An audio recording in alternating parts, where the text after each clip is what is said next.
Mas Pro Menteri bisa langsung aja dari bawaan tadi itu tentang PPDB, zonasi, UN, terutama soal UN tadi dikatakan bahwa ada yang gerakan perlawanan tapi ada gerakan setuju. Termasuk para guru kebanyakan setuju UN dihidupkan lagi, mungkin dengan format yang seperti apa kira-kira Prof? Ya, yang pertama kami tegaskan bahwa sampai sekarang kementerian belum mengambil kebijakan apapun terkait dengan berbagai isu yang sekarang berkembang di masyarakat. Karena itu kami mohon kepada masyarakat untuk bersabar agar kami dapat mengambil kebijakan yang sebaik-baiknya dengan mendapatkan masukan dari berbagai kalangan. Sehingga kalau tadi saya menyinggung UN, ada yang pro, ada yang kontra, itu hal yang biasa. Tapi sekali lagi, kami belum mengambil kebijakan.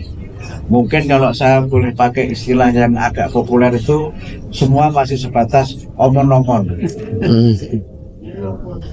Karena itu semua pendapat, baik yang pro maupun yang kontra, kami akan analisis berbagai argumen yang disampaikan, dan tentu kebijakan yang akan kami ambil adalah kebijakan yang terbaik untuk kepentingan bangsa dan negara. Dan yang tentu tidak kalah pentingnya, bahkan mungkin ini yang juga sangat penting adalah sejalan dengan kebijakan dari Bapak Presiden Prabowo. Ini yang nanti coba kita kaji secara mendalam, karena intinya kan sebenarnya kami berusaha untuk memberikan layanan pendidikan yang berkualitas untuk semua. Dan oleh karena itu, maka bagaimana ada penjaminan terkait dengan mutu pendidikan itu, perangkatnya itu kan tidak tunggal. Penjaminan itu kalau kita lihat dari undang-undangnya itu kan ada dua kan, ada penjaminan internal dan ada penjaminan eksternal. Penjaminan mutu internal itu yang dilakukan oleh masing-masing satuan pendidikan, termasuk di dalamnya adalah misalnya menyangkut evaluasi belajar peserta didik di masing-masing satuan pendidikan.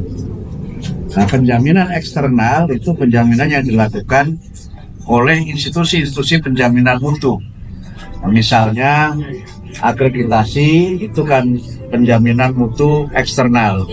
Nah, soal ujian, apakah itu bernama ujian nasional, ataukah bernama asesmen nasional, ataukah dulu ada EPTANAS, itu semuanya kan bagian dari alat ukur mutu pendidikan.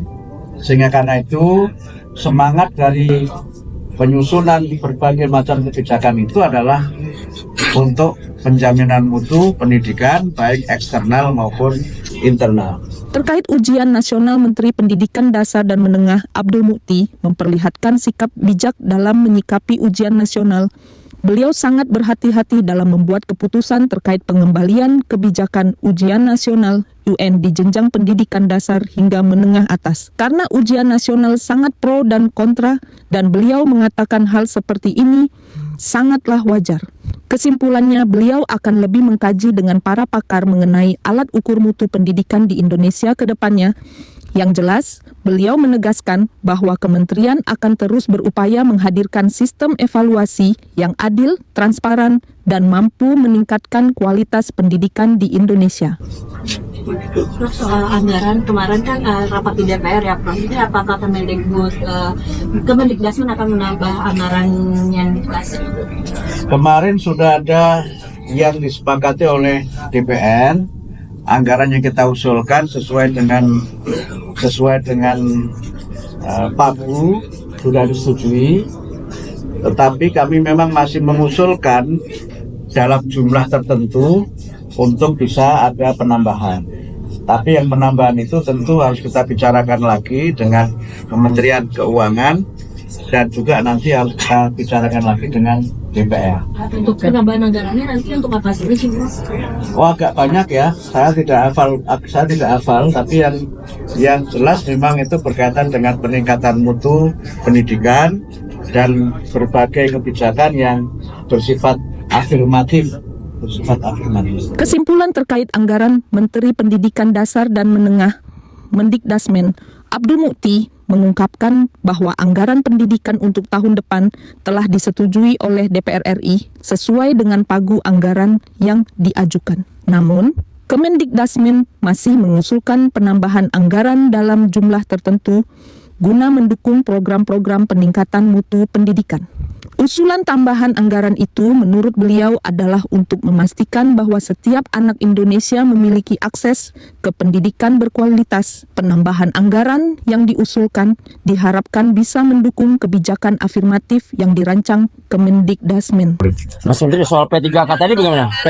P3K tadi gimana? Kemungkinan Kami masih menunggu jawaban surat yang kami kirimkan kepada Presiden.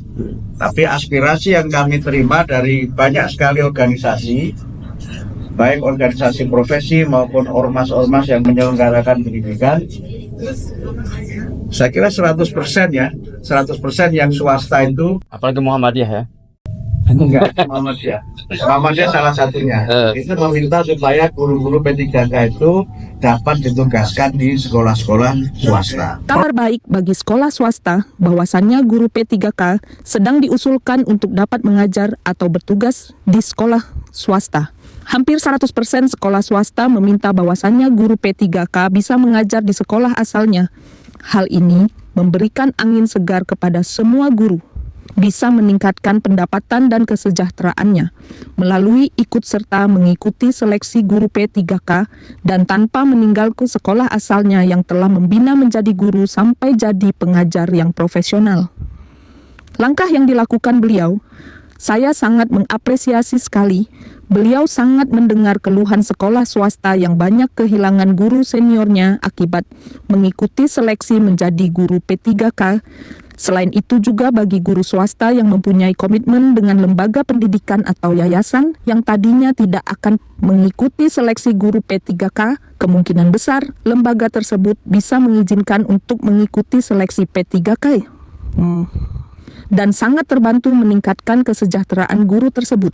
Prof, satu lagi, ini kan sekarang guru berlomba-lomba untuk menjadi guru penggerak karena mereka dijadikan sebagai salah satu syarat untuk menjadi kepala sekolah. Tadi Prof disinggung bahwa menjadi kepala sekolah tidak bisa instan. Apakah ini isyarat bahwa akan menjadi pertimbangan untuk kepala sekolah dari guru penggerak? Ya, banyak aspirasi dari masyarakat, juga dari para kepala-kepala dinas yang kami sempat bertemu untuk kepala sekolah itu dipilih atau diangkat dari mereka yang memang betul-betul punya kompetensi.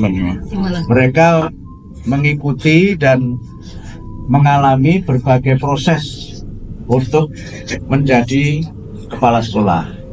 Tapi sekali lagi ini belum menjadi kebijakan, tapi aspirasi yang kami terima dari banyak kepala dinas menghendaki agar guru-guru penggerak itu tidak otomatis menjadi kepala sekolah, karena aspirasi mereka, kepala sekolah itu ya mereka yang memang memulai dan memiliki pengalaman serta penjenjangan untuk sampai dia menjadi kepala sekolah.